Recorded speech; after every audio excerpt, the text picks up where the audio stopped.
হরিপুর গ্রামে গরিব দুই ভাই বোন বাস করত। একদিন তার ভাইয়ের খুব খিদে পেয়েছিল। সে খিদার জন্য সে খাবার কিনতে যায়। গরিব মেয়েটি রাস্তায় দেখতে পেল একটি সবজির দোকান। রাস্তার মধ্যে ঠেলা গাড়িতে কিছু সবজি নিয়ে দাঁড়িয়ে আছে। তখন সবজিওয়ালাকে বলল, কাকু আপনি দাঁড়ান, আমি কিছু সবজি কিনবো খাবারের জন্য। হ্যাঁ মা, আমি দাঁড়িয়ে আছি, তুমি তাড়াতাড়ি এসো, তুমি সবজি নেবে, আমি বুঝতে পেরেছি তোমাকে তাড়াতাড়ি আসা দেখেই।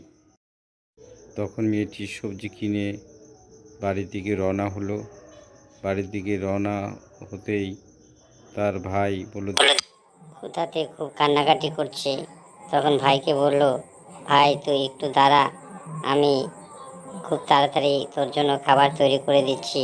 হ্যাঁ দিদি, খুব তাড়াতাড়ি কর, আমার খুব খিদে পেয়েছে দিদি। হ্যাঁ ভাই, আমি কিছু সবজি নিয়ে আসলাম কিনে। এবার চাল দিয়ে সবজি দিয়ে সুন্দর করে খিচুড়ি তৈরি করে দিচ্ছি। তুই তো খিচুড়ি খুব ভালোবাসিস, আমি সেই জন্য ভাবলাম ভাইকে খিচুড়ি সবজি দিয়ে খিচুড়ি করে দেবো। এই তো ভাই, আর একটু দাঁড়া, হয়ে গেছে, এখনই নামিয়ে নেব। নামিয়ে নিয়ে আমি তোকে খাবারটা দিয়ে দিচ্ছি। হ্যাঁ, আর একটু সহ্য কর না ভাই, আর কান্নাকাটি করিস না ভাই, আমি এই তো খুব তাড়াতাড়ি করছি তো। আমি আর এই তো হয়ে গেছে রান্না, কড়াই নামিয়ে ফেললাম। নে ভাই খা, খুব সুন্দর করে তৃপ্তি সহকারে খা, পেট পুড়ে খা। আমি তো খিচুড়িটা খুব সুন্দর করে তৈরি করেছি তোর জন্য।